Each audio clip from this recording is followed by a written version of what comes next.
Assalamualaikum warahmatullahi wabarakatuh. Perkenalkan, nama saya Muhammad Raja Ibrahim dari kelas P3E dan dari kelompok 4, yang dimana materinya pengkodian data.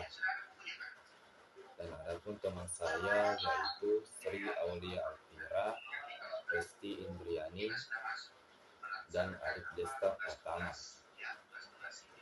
Saya sebagai moderator akan membawakan materi bagian pertama, yaitu pengertian pengkodian data, yang dimana suatu teknik yang dilakukan untuk memberikan penegasan pada proses yang terlibat data dan pensinyalan transmisi data.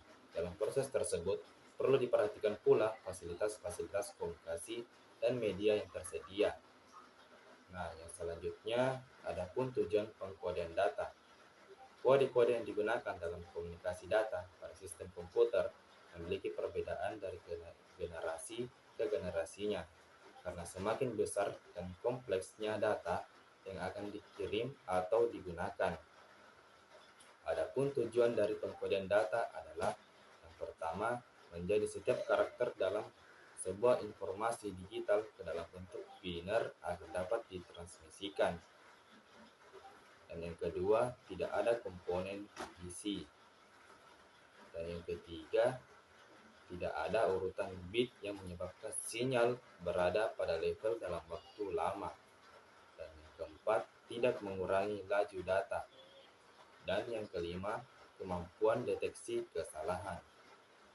Selanjutnya saya berikan kepada pembawa materi bagian kedua. Oke, baik, di sini saya akan melanjutkan materi dari teman saya, yaitu teknik pengkodean dan jenis-jenis teknik pengkodean. Yang pertama itu ada BCD atau Binary Coded Decimal, yang merupakan kode binary ini yang digunakan untuk mewakili nilai digit desimal, yaitu nilai angka 0 sampai 9. BCD ini juga menggunakan kombinasi dari 4 digit kode BCD yang digunakan pada komputer. Terus dua ada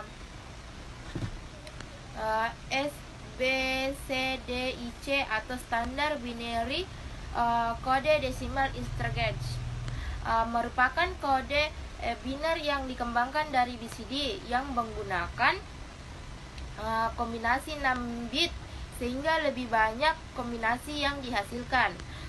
Posisi bit di SBCDIC ini dibagi menjadi 2 zone, yaitu bit pertama disebut dengan alpha, bit position, dan 4 bit berikutnya disebut dengan numeric. Terus yang ketiga ada ABCDIC atau yang biasa disebut dengan Extended Binary Coded Decimal for Information Integrate. Terdiri dari kombinasi 8 bit yang memungkinkan untuk mewakili karakter 256 kombinasi karakter. Terus ada yang keempat ASCII atau yang biasa disebut dengan America Standard Code for Information Integrate, dikembangkan oleh ANSI atau American National Standard Institution. Untuk tujuan kode binary ini yang standar kode ASCII ini menggunakan kombinasi 7 bit dan banyak digunakan oleh komputer generasi sekarang. Terus ada yang kelima Baudot atau kode ini terdiri dari atas 5 bit yang digunakan pada terminal teletipe dan teleprinter. Jika kode ini dikirimkan dengan transmisi serial text-cron, maka pulsa stop bit pada umumnya memiliki lebar 1,5 bit. Baik, di sini saya akan melanjutkan materi yang ketiga atau yang terakhir, yaitu kelebihan dan kekurangan format pengkodean sinyal digital, di mana non-return to zero level atau NRZL adalah suatu teknik pengkodean yang menggunakan angka biner 1 sebagai penanda bahwa tegangan positif dan 0 untuk tegangan negatif. Non-return to zero inverted atau NRZ I adalah suatu teknik pengkodean yang menggunakan angka biner 1 sebagai penanda bahwa terjadi suatu transisi pada awal suatu bit dan 0 jika tidak terjadi suatu transisi. Sebagai contohnya yaitu ada differential encoding atau penyandian encoding. Kelebihan NRZ yaitu efisien dalam penggunaan bandwidth, lebih kebal noise dan tidak dipengaruhi oleh level tegangan. Kekurangannya yaitu adalah kurang dalam hal sinkronisasi.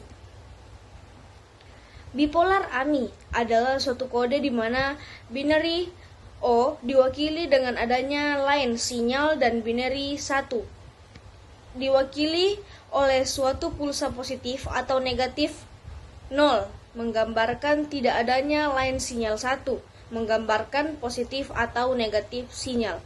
Kelebihannya yaitu kode AMI menjamin bahwa transisi selalu hadir sebelum dan setelah setiap tanda atau satu bit.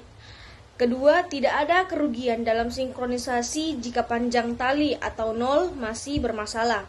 Yang ketiga, bandwidth rendah. Yang keempat, tidak ada jaringan untuk komponen. Dan yang kelima, mudah mendeteksi error. Sedangkan kerugiannya yaitu kode AMI menjamin bahwa transisi selalu hadir sebelum dan setelah tanda bit. Namun, hilang antara ruang yang berdekatan atau 0 bit untuk mencegah hilangnya sinkronisasi ketika string panjang 0 hadir dan payload. Pelanggaran bipolar sengaja dimasukkan ke dalam baris kode untuk membuat dalam jumlah yang memadai transisi untuk mempertahankan sinkronisasi.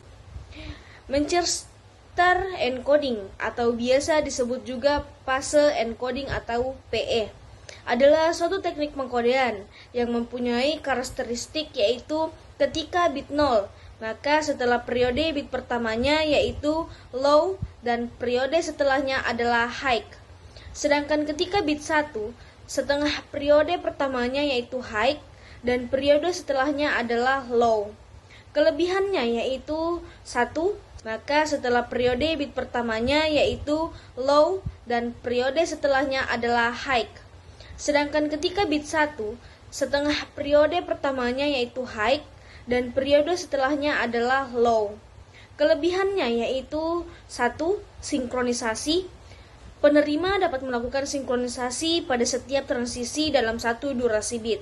Yang kedua yaitu tanpa komponen DC. Yang ketiga yaitu deteksi kesalahan. Transisi yang tidak terjadi di tengah bit dapat digunakan indikasi kesalahan.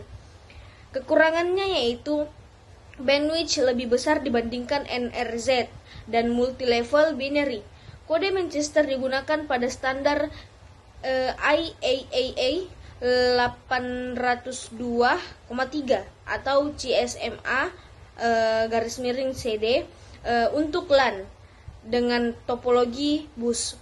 Media transmisi kabel koaksial, baseband, dan twisted pair. Kode diferensial Manchester digunakan pada IAA 802,5 atau token ring LAN, media transmisi STP. Mungkin itu presentase dari kelompok kami. Kami ucapkan terima kasih. Assalamualaikum warahmatullahi wabarakatuh.